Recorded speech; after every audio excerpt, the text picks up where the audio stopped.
हे सारे दूतगणों, जय जयकार तुम करो। हाँ, स्वर्ग के स्वर्ग में तुम गाते रहो। महिमा और स्तुति ईश्वर सर्वप्रधान को।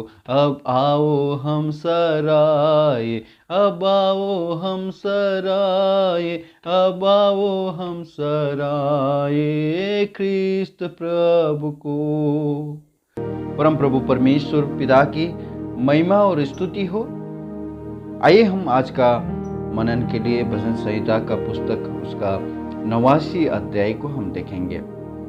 मैं यहोवा की सारी करुणा के विषय सदा गाता रहूंगा।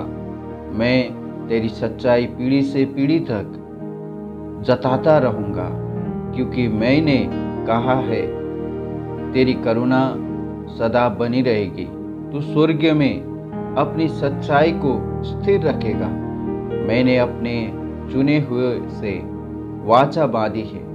मैंने अपने दास दाऊद से शपथ खाई है। मैंने तेरे वंश को सदा स्थिर रखूंगा और तेरी राजगद्दी को पीढ़ी से पीढ़ी तक बनाए रखूंगा। हे यहोवा, स्वर्ग में तेरे अद्भुत काम की और पवित्रों की सभा में तेरी सच्चाई की प्रशंसा होगी।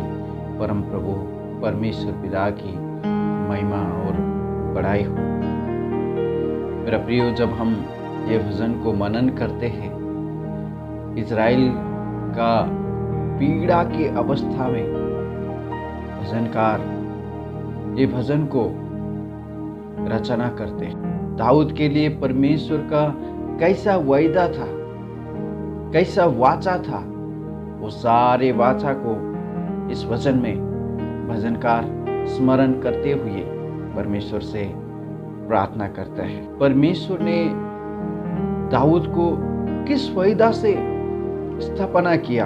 दूसरा शमूएल का पुस्तक उसका 7 अध्याय 12 वचन में इस प्रकार से कहता है, जब तेरी आयु पूरी हो जाएगी और तू अपने पुरखाओं के संग सो जाएगा, तब मैं तेरे निज वंश को तेरे पीछे खड़ा करके उसके राज्य को स्थिर करूंगा।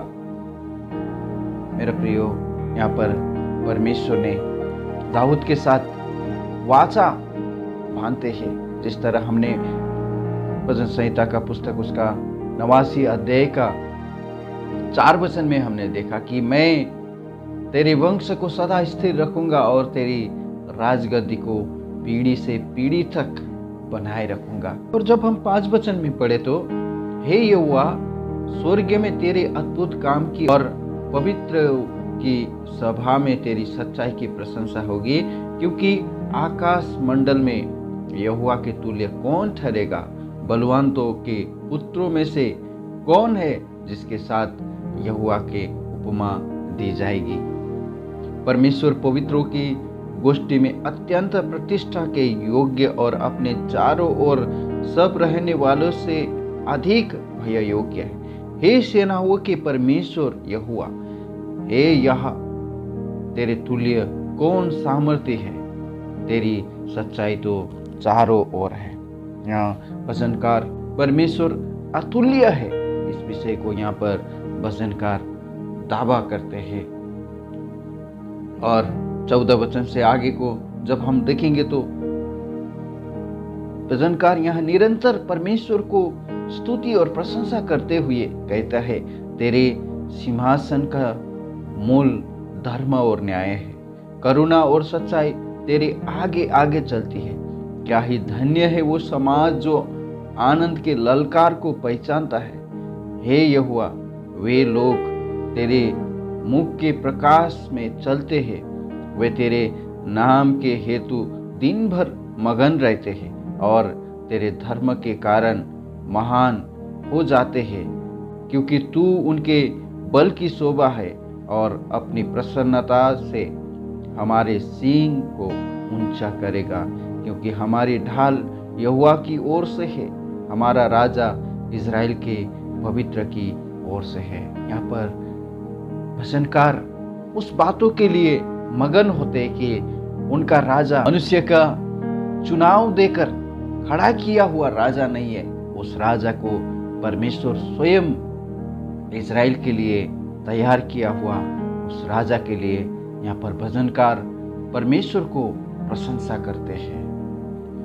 और 19 वचन में कहते हैं, एक समय तूने अपने भक्त को दर्शन देकर बातें की और कहा, मैंने सहायता करने का भार एक वीर पर रखा है और प्रजा में से एक को चुनकर बढ़ाया है। मैंने अपने दास दाऊद को लेकर अपने पवित्र तेल से उसका अभिषेक किया है। मेरा प्रियो, जब हम पहला शमूएल के पुस्तक उसका 16 अध्याय में हम देखें तो परमेश्वर ने दाऊद को किस प्रकार से चुनते हैं। इससे का बाकी सारे पुत्रों में से दाऊद को परमेश्वर ने चुनकर शमूएल के द्वारा उनको अभिषेक करते हैं। और उसका 22 वचन में कहते हैं, शत्रु उसके तंग करने न पाएगा और न कुटिल जन उसको दुख देने पाएंगे। मैं उसके द्रोहियों को उसके सामने से नाश करूंगा और उसके बैरियों पर विपत्ति डालूंगा, परंतु मेरी सच्चाई और करुणा उस पर बनी रहेगी और मेरे नाम के द्वारा उसका सींग ऊंचा हो जाएगा। यहाँ पर आप देख रहे हैं कि दाऊद का जीवन में परमेश्वर ने एक वायदा करते हैं कि उसका सींग ऊंचा हो जाएगा। परमेश्वर ने दाऊद को जो आशीर्वाद दिया हुआ है, उस आशीर्वाद प्रभु यीशु मसीह में आकर किस तरह से पूरा होते हैं। क्योंकि जब हम मत्ती लिखे सुसमाचार पहले अध्याय के पहले वचन में देखेंगे तो वहां पर हम देख सकते हैं कि अब्राहम के संतान, दाऊद के संतान प्रभु यीशु मसीह के वंशावली के संबंध में, और 28 अध्याय में जाकर 18 वचन में प्रभु यीशु मसीह स्वयं उस बात को दावा करते हैं कि आकाश और पृथ्वी का सारे अधिकार मुझे दिया गया है। परमेश्वर ने जो दाऊद के साथ में वायदा किए थे, बाचा बांधे थे, उस बाचा प्रभु यीशु मसीह में जाकर पूरा होते हुए यहाँ पर हम देख सकते हैं। और 25 वचन में देखते, मैं समुद्र को उसके हाथ के नीचे और महानदों को उसके दाहिने हाथ के नीचे कर दूंगा। भजन संहिता का पुस्तक 80 अध्याय का 11 वचन में यहाँ पर इस प्रकार से हम पढ़ते हैं, उसकी शाखाएं समुद्र तक बढ़ गई और उसके अंकुर महानद तक फैल गई। और परमेश्वर के संग उसका खास संबंध को जब हम देखेंगे तो 26 वचन, वो मुझे पुकार के कहेगा कि तू मेरा पिता है, मेरा परमेश्वर और मेरे बचने की चट्टान है। फिर मैं उसको अपना पैलौठा और पृथ्वी के राजाओं पर प्रधान ठहराऊंगा। यहाँ पर परमेश्वर और दाऊद के साथ में कैसे संबंध है, उस संबंध को जब हम नया नियम के पुस्तक रोमियो का पत्री उसका 8 अध्याय 29 वचन में हम देख सकते हैं, प्रभु यीशु मसीह को किस तरह से पैलौठा ठहराया हुआ यहाँ पर हम पाते हैं। क्योंकि जिन्हें उसने पहले से जान लिया है, उन्हें पहले से ठहराया भी है कि उसके पुत्र के स्वरूप में हो, कि वो बहुत भाइयों में से पैलौठा ठहरे। और कुलुस्सियों का पत्री उसका पहला अध्याय 15 वचन में कहते हैं, वो तो अदृश्य परमेश्वर का प्रतिरूप और सारी सृष्टि में पैलौठा है। यहाँ पर उस वायदा को किस तरह से प्रभु यीशु मसीह के साथ में पूरा होते हुए यहाँ पर हम देख सकते। 28 और 29 पद में पढ़ेंगे तो उस वाचा को यहाँ पर दोबारा दोहराते हैं, मैं अपनी करुणा उस पर सदा बनाए रखूंगा और मेरी वाचा उसके लिए अटल रहेगी। मैं उसके वंश को सदा बनाए रखूंगा और उसकी राजगद्दी स्वर्ग के समान सर्वदा बनी रहेगी। मेरा प्रियो, परमेश्वर ने जो कुछ भी काम शुरुआत किया है दाऊद का जीवन में, उस काम परमेश्वर ने पूरा किया हुआ हम नया नियम में जाकर हम देख सकते हैं। राजा दी राजा के सामने में पृथ्वी के सारे राजाओं को मानना पड़ेगा, उसका आज्ञा को सुनना पड़ेगा। ऐसा महान राजा परमेश्वर ने अपने पुत्र को राजाधिराजा परमेश्वर होकर इस पृथ्वी पर ठहराया हुआ, ये बातों को हम देख सकते हैं। 35 वचन में पढ़े तो, एक बार मैं अपनी पवित्रता की शपथ खा चुका हूँ, मैं दाऊद को कभी धोखा ना दूंगा। उसका वंश सर्वदा रहेगा और उसकी राजगद्दी सूर्य की नाई मेरे सम्मुख ठहरी रहेगी। वो चंद्रमा की नाई और आकाश मंडल के विश्वास योग्य साक्षी की नाई सदा बना रहेगा। तो भी तूने अपने अभिषिक्त को छोड़ा। 49 में, हे प्रभु, तेरी प्राचीन काल की करुणा कहाँ रही, जिसके विषय में तूने अपनी सच्चाई की शपथ दाऊद से खाई थी। हे प्रभु, अपने दासों की नाम धराई की सुधि कर। मैं तो सब सामर्थी जातियों का बोझ लिए रहता हूँ। तेरे उन शत्रुओं ने तो, हे यहोवा, तेरे अभिषिक्त के पीछे पड़कर उसकी नाम धराई की है। यहोवा सर्वदा धन्य रहेगा।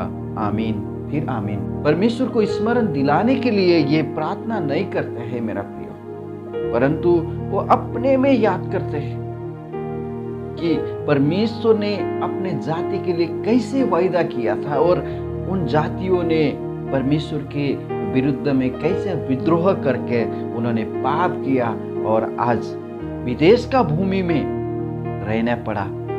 हो सकता है बेबीलोनियों के अधीन में होने के समय में ये वचन को रचने का संभावना। परम प्रभु आप सबको आशीष और अनुग्रह करें।